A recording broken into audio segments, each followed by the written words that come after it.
3, 2, 1, go! Hello and welcome. Today we're going a little further. It's day 295, so we're going 29.5 kilometers. Today we're doing a Q&A. For the last couple of days I've been asking for questions in the comments, and you haven't disappointed me. I've gotten a lot of interesting questions, and I found the 10 best or most interesting, and I'm going to answer those today. Before starting the questions, I'd just like to summarize what it is I'm doing. I'm maintaining a running streak for 500 days, but every day I add 100 meters to the distance.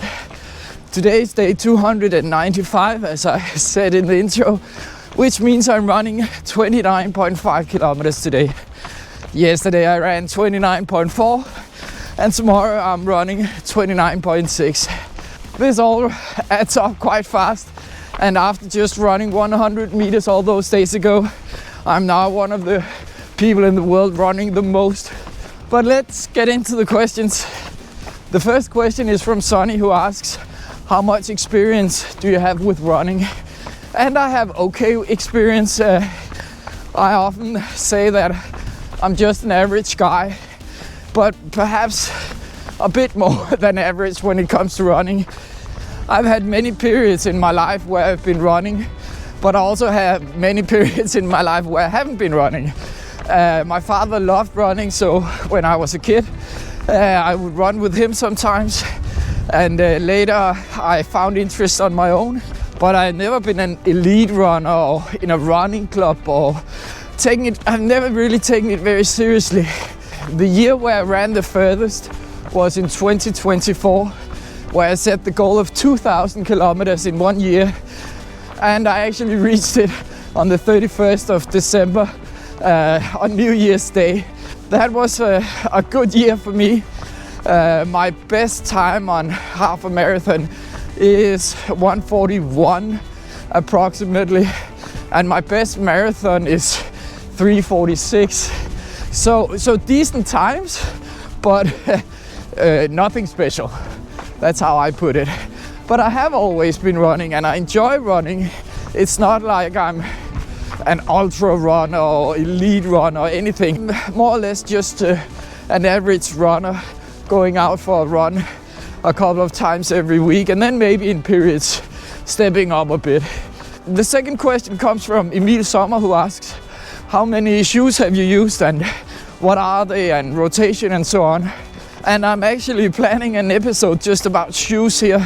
I haven't gotten around to it yet, but I think it'll be interesting. But the short answer is that so far I'm on my 6th pair of shoes since I started this project. So I started with a pair of Asics that already had holes in it on the first day because I had been using them for quite a while.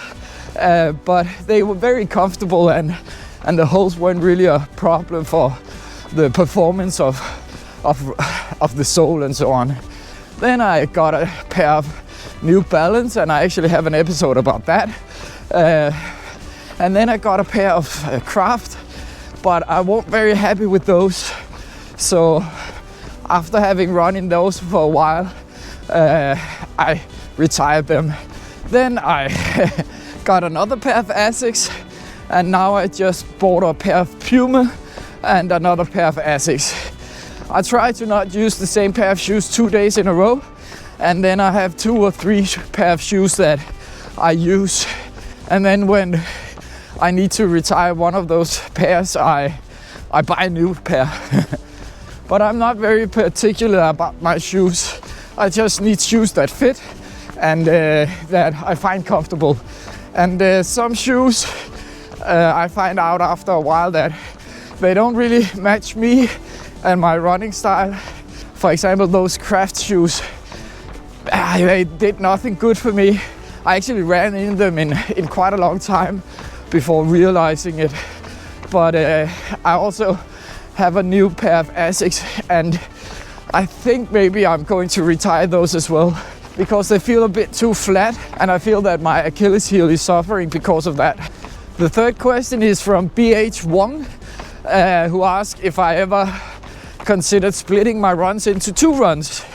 I guess like a morning run and an evening run or something like that? It's a question I've gotten quite a lot actually. Are you allowed? People ask me, are you allowed to do 2 runs in a day? And since I make the rules, I'm pretty much allowed to do anything. But it's not really what I envision when I say that running 100 meters further every day. Now, I'm not saying that it won't be done. Maybe there'll be a day where it makes sense, or I don't have the time for a full run in the morning. But I prefer running one run, also because I think it saves me a bit of time not having to go out twice. Also because when I get home from a run, I'm done. And in the sense that I don't need to do anything more with running that day. And that feels good. Now, if I came home from 15 kilometers and knew that later I would have to go for 15 more, I just don't think that would be appealing to me. But as I said, it's not illegal as such because it's me making the rules, so I can more or less do what I want. The next question is from Town83, who asks if it's all relaxed pace when I run. And yes, it is. I very rarely run fast because one, my legs are very fatigued. They are tired all the time and they're also a bit sore and so on. I have a hard time getting a faster pace. But that being said, I do sometimes find the energy and then I want to go faster, but I have done it a couple of times, and the thing is that every time I do run faster, it hurts my legs. The next day I'm very sore and it leads to injuries and so on. So for now, I'm not running fast. I need to focus on actually running those 500 days, and then perhaps once those days are done and this project is over, I can look into running faster. I know I have the capability to run faster, but not while running so many kilometers. I'd love to pick up the pace and do high intensity training and interval training and so on, and maybe make a sub 25 kilometer or a sub 40 10 kilometer, but that's just not what we're doing right now. Right now we're focusing on distance and getting through every single of those 500 days. I normally keep the pace around 6 minutes per kilometer, which is about 9.5 minutes per mile, and it's comfortable for me to run at this pace. For some people that is very slow, for some people it's a decent fast pace, but this is where I like to run, and I can go a bit faster and I certainly go a bit slower some days, but that is generally where I like to keep my pace. The next question is from Stuart Quo Never Lasts, and the question is, what's your recovery routine like? And I don't know. I sleep every night. No, seriously, I don't really have a recovery routine because I'm running every day. But I of course try to fuel up once I get home and before running actually.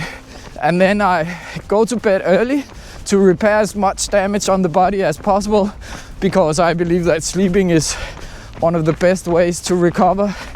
And then I have a massage gun that I may use now and then to give my calves a massage, and sometimes I may ask someone to do my back for me a bit, because that's actually hurting quite a lot sometimes. But other than that, I don't really have a recovery routine. I don't know if there's anything more than just trying to relax as much as possible that I can do. The obvious answer to recovery seems to be do nothing. And I do a lot of nothing after running. I have a desk job at home, so I don't really need to take many steps after I'm done with the run. Then I have a question from CS Okor1, and I'm sorry if I don't pronounce all these names correctly, but Many of them are abbreviations that are not always very easy to decipher. But the question is, have you been sick? And yeah, I have been having a bit of a fever twice actually, but luckily it wasn't anything serious. I had a couple of nights where I did a lot of sweating, and then I grabbed some pills in the morning and went for my run, and they went pretty okay. But I haven't had the flu or anything more serious. So I've been very lucky when it comes to that. When you go for 500 days, you need to expect getting sick at some point.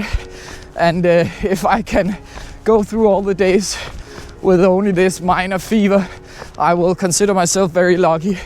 But we'll have to see where it goes. A question that people asked me a lot in the start was, what happens if you get sick? But luckily so far I haven't been needing to answer that question, because I simply haven't been so sick that I couldn't run.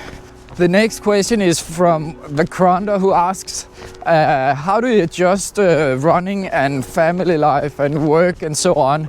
How does it fit together? And that's a very good question, and a question I also get asked a lot, because it takes so much time to run now.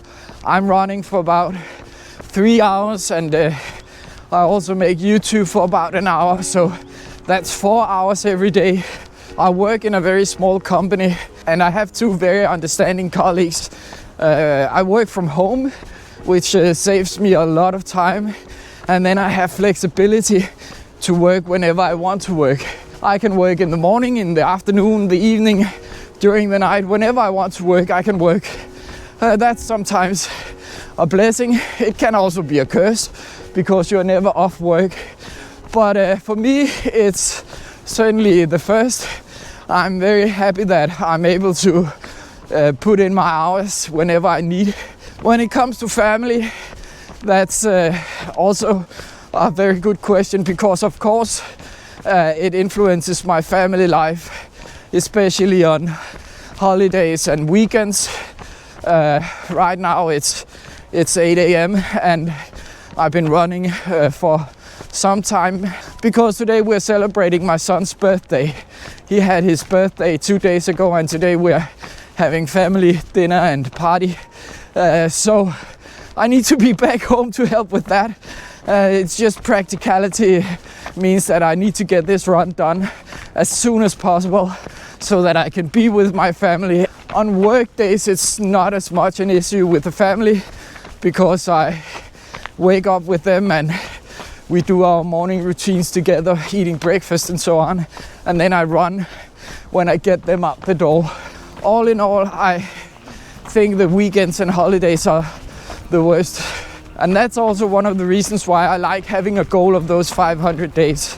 This is not something going on indefinitely. I'm not going to be running for 5 years or anything. We have a goal, we have about 200 days left, and then it's done. And then I can say that I did this, and now I can go back to maybe showing my family a bit more attention. The next question is from Struan DJI Drones. I'm unsure how to pronounce that. Struan. This Thursday I mentioned that I had a Teams call, and he is asking, what do you mean a Teams call, a work call? I don't remember exactly what I called it, but he's actually interested in knowing if it was actually a work call. And yes, it was a work call. I have 2 colleagues that I have a meeting with every week. We do a Teams call and it's very casual, and I do it while running. That saves me a bit of time and makes me feel like I'm actually doing something while running. And it's just an internal meeting. It's not with customers or anything, so we can keep it casual that way. These 2 colleagues are very supportive of my project, and that goes a bit into the question before. So I have the support from work to do what I'm doing, and they find it both interesting and fascinating, which of course is a big bonus for me. The next question is also from Strand DJI drones, YouTube, I think. And the question is, which watch are you using, and also which headphones are you using? And the watch, which I'm very happy with, is a Garmin Fenix 6. The model is 7 years old or something. I got it about 5 years ago. I'm very happy with the watch. It works for me. I don't think you can buy it anymore, but maybe used on eBay or something. I would reckon that it is below $200 in used condition. Back when I bought it, I thought it was a very expensive watch, and I still think it is. But compared to prices of watches now, it was actually not all that bad. And I've been using it every day for those 5 years. It's been on my wrist all the time. It's a very advanced watch, or at least it worked, but I still think it holds up. I actually have an episode where I talk about the watch. It acts like a semi-smart watch where you can get all your messages from the phone and so on, and you can dismiss and archive emails and so on. It doesn't have a touch screen, but it's still a very good watch, and I enjoy it every day. And it's precise, and it's able to do more or less everything that a modern watch can do. It might not look quite as fancy, but I would certainly recommend anyone who needs a good watch to buy a Garmin. Compared to some smartwatches, it also has a very great battery life. It lasts about 14 days if you're not running too much. Now I'm running 3 hours a day, so that of course takes a lot of the battery. But I remember when I ran casually that I could easily get 14 days of battery, and it charges fast, so you don't have to put it in the charger all night to get a full charge by the morning. My wife has an Apple Watch, and the battery on those things are just stupid.